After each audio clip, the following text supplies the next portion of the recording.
Hello Pisces, welcome to Gurumaa Hindi tarot. और ये reading है 4 अक्टूबर से लेकर 10 अक्टूबर तक की। तो ये रीडिंग आपकी लव रीडिंग है और मैं इसमें ये देखने की कोशिश करूँगी कि आपके लव लाइफ में क्या हो सकता है इस वीक में। सो चलिए आगे बढ़ते हैं और देखते हैं क्या मैसेजेस है आपके लिए। Messages for Pisces.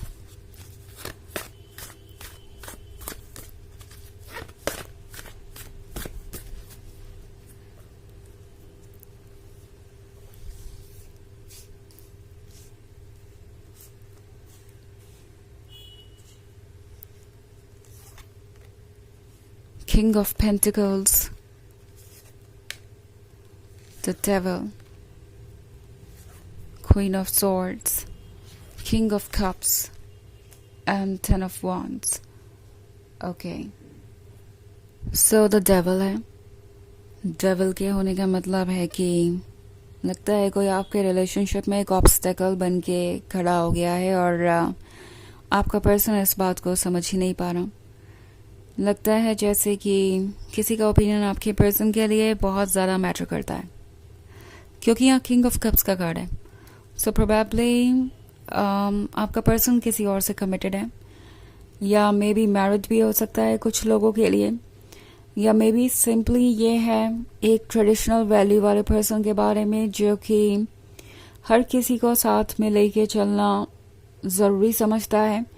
इस पर्सन के लिए इनके फैमिली मेम्बर्स इतने ज़्यादा इम्पोर्टेंट हो सकते हैं कि अगर वो टॉक्सिक भी हो, अगर वो कुछ ऐसा भी बोले जो कि अनएक्सेप्टेबल हो या गलत हो, तो भी ये पर्सन उन्हीं बातों पे ट्रस्ट करेगा, उन्हीं लोगों को प्रायोरिटी बनाएगा। और आई थिंक इसके वजह से आप बहुत सफ़र कर रहे हैं। 10 ऑफ वॉन्ड्स का कार्ड आपकी सिचुएशन को दर्शाता है। आप एक बोझ कैरी कर रहे हैं उन चीज़ों का जो आपने कभी कही नहीं। मे बी आपने बहुत कुछ फील किया, मगर आपने सिर्फ इसलिए नहीं कहा क्योंकि आपको लगा कि आप इस पर्सन को हर्ट कर देंगे, या मे बी बहुत ज़्यादा नेगेटिव साउंड करेंगे अगर आप किसी के बारे में कुछ कहेंगे तो, या मे बी आपके कुछ कहने से ये पर्सन इतना अपसेट हो जाएगा कि इस रिलेशनशिप को छोड़ देगा। और दूसरी तरफ बोझ है इनकी एक्सपेक्टेशंस का, इनके जजमेंट का, इनके ब्लेम का। सो ये सारी चीज़ें ऑलरेडी आपको सफोकेट कर रही हैं और अब आप उस पॉइंट पे पहुंच गए हैं जहां अब आप और कैरी नहीं कर सकते। मैक्सिमम 10 ऑफ वॉन्ड्स ही होता है और मैक्सिमम आप करके देख चुके हैं और इस पर्सन ने भी मैक्सिमम बोझ आप पे डाल दिया है। सो अब आप मुझे क्वीन ऑफ स्वॉर्ड्स वाली एनर्जी में नजर आ रहे हैं, जो कि ठीक भी है। आपको अपने प्रिंसिपल्स और मोरल्स को सेक्रीफाइस नहीं करना चाहिए किसी के लिए भी। आप थोड़ा देर से जागे बट जाग गए, ये एक अच्छी बात है। क्वीन ऑफ सोर्ड्स आपको ये कह रही है कि अपने वर्थ को समझिए, अपने बाउंड्रीज को बिल्कुल स्ट्रिक्ट रखिए और किसी भी रेड फ्लैग को आपको इग्नोर करने की ज़रूरत नहीं है। जो भी उन बाउंड्रीज की रिस्पेक्ट नहीं करता वो वैसे भी आपके लाइफ में होना डिज़र्व नहीं करता। क्वीन ऑफ सोर्ड्स काफ़ी लॉयल है, डेडिकेटेड है, बट अगर वो जिद पे आ जाए, स्टबन बन जाए, तो फिर वो किसी की नहीं सुनती और वो बहुत स्ट्रांग हो जाती है। उसका विल पावर इतना स्ट्रांग हो जाता है कि वो किसी भी तरीके के इमोशन से ऊपर उठकर एक्शन ले सकती है, किसी भी तरीके के ऑब्स्टेकल को रिमूव कर सकती है और चाहे कितनी भी पेनफुल सिचुएशन हो वो उससे सरवाइव करके निकल सकती है। और यही बात इस पर्सन को थोड़ी सी अजीब लगेगी। ओके, आपका खुद के लिए स्टैंड करना, आपका खुद के लिए सोचना इस पर्सन को शायद अच्छा ना लगे। इनफैक्ट आपसे वो ये भी कह सकते हैं कि आपके इसी बिहेवियर के कारण आज आप दोनों यहाँ पे हैं। ओके, अच्छा ही हुआ कि उन्होंने आपको इस तरीके से ट्रीट किया या आपको प्रायोरिटी नहीं बनाया, क्योंकि अगर वो ऐसा करते तो वो एक बहुत नेगेटिव पर्सन को इम्पोर्टेंस दे देते या कुछ ऐसा ही। ये पर्सन जैसे लगता है एक ब्लेम गेम खेलने वाला है और उसमें किसी तरीके से वो आपको ही जिम्मेदार ठहराने की कोशिश करेंगे। सो इससे आपको खुद को प्रोटेक्ट करना है। दूसरी तरफ द डेविल है। सो कोई बाहर से इन्फ्लुएंस भी कर सकता है इस रिलेशनशिप को। ओके, कोई आपके पर्सन को ये कह सकता है कि उन्हें इस रिलेशनशिप में होना ही नहीं चाहिए, ये रिलेशनशिप इन दी एंड उन्हें हार्म ही करेगा। उन्हें आपसे दूरी बनानी चाहिए बिकॉज आप उनके लिए सूटेबल पर्सन नहीं है।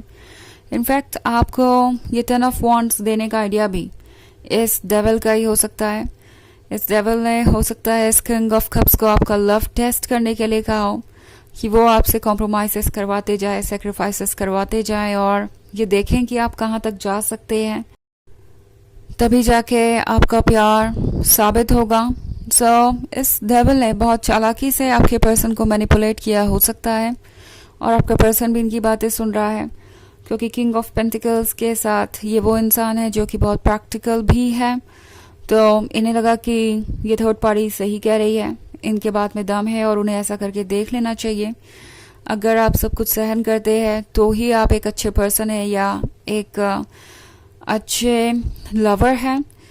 तो ये टॉक्सिक आइडिया ये आपको बहुत सफोकेट कर रहा है और इस टॉक्सिक आइडिया को आपको जस्टिफाई करने की कोई ज़रूरत नहीं है, आपको इसके लिए एफर्ट करने की कोई ज़रूरत नहीं है। यही आपका हायर सेल्फ आपसे कह रहा है। ओके वैसे ये एक जर्नल रीडिंग है, ये सबसे रेजोनेट नहीं होगी, एनर्जी रिवर्स हो सकती है अगर आप क्रॉस वॉचर हैं। इसके अलावा अगर आप पिछले वीक की रीडिंग देखना चाहें तो उसका भी लिंक आपको डिस्क्रिप्शन बॉक्स में मिल जाएगा हमेशा की तरह। तो चलिए आगे बढ़ते हैं और देखते हैं और क्या मैसेजेस हैं आपके लिए। Messages for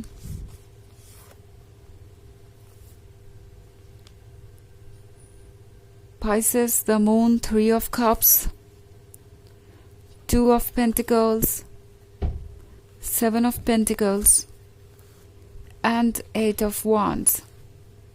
Okay. So the moon के कार्ड जैसे ही मैंने देखा मुझे ऐसा लगा कि बहुत कुछ हिडन है। जो साइड आप इस पर्सन का देख रहे हैं वो ब्राइट नज़र आ सकता है कभी कभी, लाइक जब ये रोमांटिक होते हैं तो ये रिलेशनशिप परफेक्ट लग सकता है। जब ये स्वीट साइड अपना शो करते हैं तो आपको ये लग सकता है कि इससे बेहतर कुछ और हो ही नहीं सकता, ये पर्सन ही आपके लिए परफेक्ट है। बट इनका एक डार्क साइड भी है जिस पे आपका फोकस नहीं है। ओके एंड टैरो आपसे कह रहा है कि इस पे आपका फोकस होना चाहिए। 3 ऑफ कप्स शो कर रहा है इनके आइडियाज़ को, इनके फ्रेंड सर्कल को या इनके इन्वायरमेंट को, इनके फैमिली को जो इन्हें इन्फ्लुएंस कर रहा है। जैसे कि द डेविल था, बट डेविल कभी कभी अपने आइडियाज़ और उन चीज़ों के बारे में भी हो सकता है जो हम आसपास से नोटिस करते हैं या सीखते हैं, नॉट लाइक कोई हमें बताएगा, बट हम नेचुरली उन चीज़ों को सीख जाते हैं। मे बी ये सोशल मीडिया से चीज़ें लर्न कर रहे हैं। सो 3 ऑफ कप्स के साथ ये पर्सन आपके बारे में डिस्कस बहुत कर रहा है, जितना डिस्कस कर रहा है उतने ओपिनियन मिल रहे हैं। 2 ऑफ पेंटिकल्स के साथ ये पर्सन कंफ्यूज है, कहीं ना कहीं उन्हें भी इस बात का अंदाज़ा तो है कि उन्होंने आपसे बहुत कुछ एक्सपेक्ट किया और ऑफर कुछ भी नहीं किया। तो 8 ऑफ वॉन्ड्स के साथ ये पर्सन डेफिनेटली ये महसूस कर रहा है कि अगर उन्होंने इस रिलेशनशिप को लेट गो किया तो आपकी लाइफ में कोई नया आ सकता है। 7 ऑफ पेंटिकल्स के साथ ये अभी इंतज़ार कर रहे हैं आपके चेंज होने का। उन्हें लगता है कि क्वीन ऑफ सॉर्ड्स अभी भी उन्हें अप्रोच करेगी। ओके चलिए देखते हैं आपके लिए ऑरेकल मैसेज क्या है।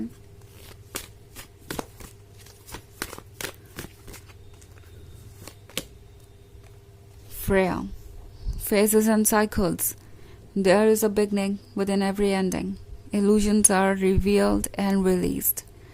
तो ये कार्ड आपसे कह रहा है कि अगर कुछ खत्म हुआ है तो उसकी जगह कुछ नया शुरू भी होगा, और कुछ खत्म इसलिए हुआ है क्योंकि अब उसके आपके लाइफ में कोई रोल नहीं है।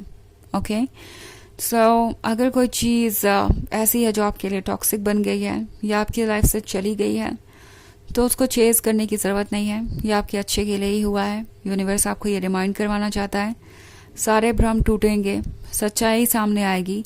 सच्चाई फ़िलहाल आपको कड़वी लग सकती है बट ये आपको एक सही डायरेक्शन में गाइडेंस देगी, वहाँ आपको जाने पे मजबूर करेगी जहाँ पे आपको मुड़ना चाहिए और जिसका आपको अंदाज़ा भी नहीं है।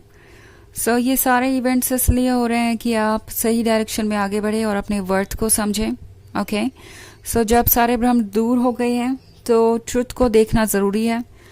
ट्रुथ को देखकर एक्सेप्ट करना वो उससे भी बड़ा चैलेंज होता है, बट एक बार अगर आपने ये कर लिया तो आप फ्री हो जाएंगे और नेक्स्ट चैप्टर के लिए तैयार हो जाएंगे, जो कि आपके लिए बहुत सारी सरप्राइजेस और खुशियाँ लेके आएगा। तो ये है रीडिंग इस वीक की। आई होप आपको अच्छी लगी होगी। Thanks for watching. Till next video, bye.